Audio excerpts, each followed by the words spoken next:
Hello and welcome to ZTN News Blitz. Thank you very much for joining us. I'm Owen Kaura. Let's take a look at our top stories. VP Chiwenga clarifies that vaccine will be free. Heavy rains to affect tobacco yield. Can we expect a tea party for Zuma and Malema? And in sport, Siachitema backs Kwangwa to shine. Now, no Zimbabwean will be made to pay for COVID-19 vaccination as government will roll out the program for free, Vice President Constantino Chiwenga clarified on Thursday morning. The Vice President, who is also the Minister of Health and Childcare, said this while officially opening virtual World Cancer Day commemorations. His remarks follow suggestions by Finance Minister Professor Mtulingwe that some citizens may be required to pay for vaccines, with the government only catering for frontline workers and vulnerable groups. The government of the Republic of Zimbabwe embarked on a deliberate program to acquire more COVID-19 vaccines. My fellow Zimbabweans, let me also reiterate that the government of Zimbabwe will roll out COVID-19 vaccines for free to all our citizens who may wish to be vaccinated. The policy is inspired by human morals that life should not be bought. Now, most Zimbabwean farmers expect bumper harvest this farming season due to the good rains the nation has received. Tobacco farmers, in contrast, are not so confident. If the rains continue, tobacco yields will be affected. Tobacco Research Board General Manager Dr. Dalia Garwe confirmed this in an interview with the ZTN. She stated that while hectareage has increased with seed sales also better than the previous season, this might not translate to great volumes being taken to the auction floors.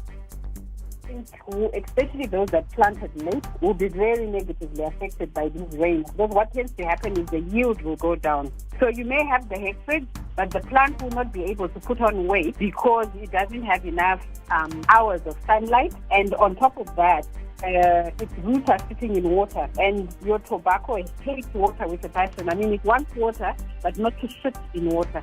So these are the two factors, and our interactions with literally everybody we've spoken to confirm this position. Now, the Tobacco Industry and Marketing Board Chief Executive Officer Dr. Andrew Matibiri also revealed that leaching was affecting some crops. So far, as I would say, yeah, like you say, very nice and positive images.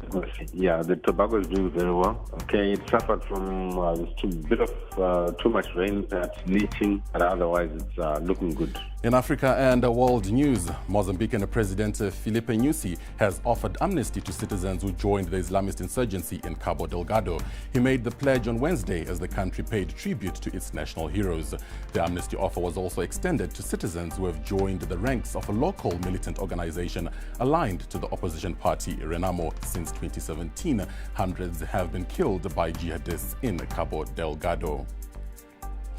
Now, could the former South African President Jacob Zuma and once ally, now rival economic freedom fighters leader Julius Malema be considering a reconciliation? On Wednesday, Malema pulled a shocker on Twitter, inviting Zuma for tea, an invitation described as being in the best interests of the country. In typical affable Zuma fashion, the former president responded with an invitation to Nkandla, where he said tea he has plenty of. Meanwhile, the EFF has condemned Zuma's defiance of the High Court to appear before the state capture inquiry. And ANC Secretary General Ace Magashule has defended Zuma over his refusal to appear before the state capture commission. A UK trial has been launched to establish whether giving people different COVID-19 vaccines for 2 doses is as effective as using the same type of vaccine twice. The idea is meant to provide more flexibility with the vaccine rollout and help deal with any potential disruption of supplies. Scientists believe the new approach could be more effective.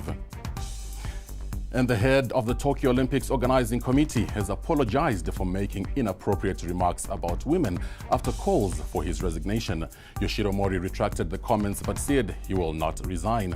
He was quoted saying women talk too much and that meetings with many female board of directors take a lot of time. The board has 24 members, 5 of whom are women. And in sport, Zimbabwean boxer Elvis Moyo is keeping his fingers crossed that his traveling documents will be in place in time for his next fight, set for 26 March in Tanzania.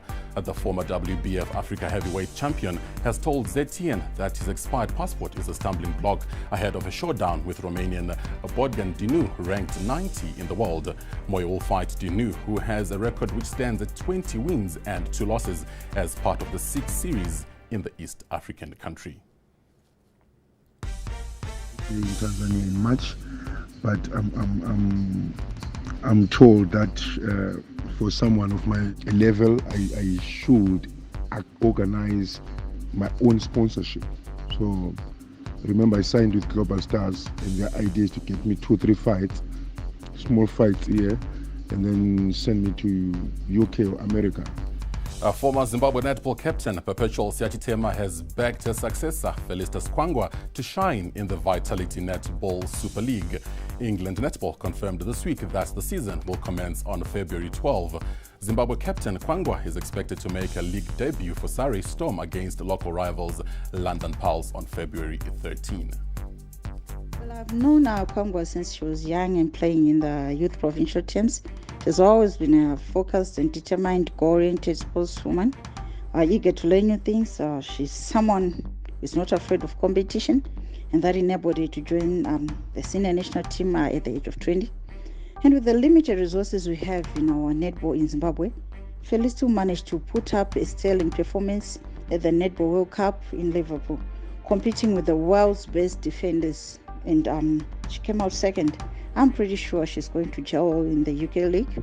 She will no doubt fit in well in the first lineup. And in the English Premier League, there is a massive clash on the cards tonight. The Spurs manager Jose Mourinho so far leads after piling pressure on Chelsea's new manager Thomas Tuchel. Having won 3 titles with the Blues, Mourinho declared it as it's not difficult to coach Chelsea with the talent at the club's disposal. And that story brings us to the end of this edition of ZTN News Blitz. Thank you very much for joining us.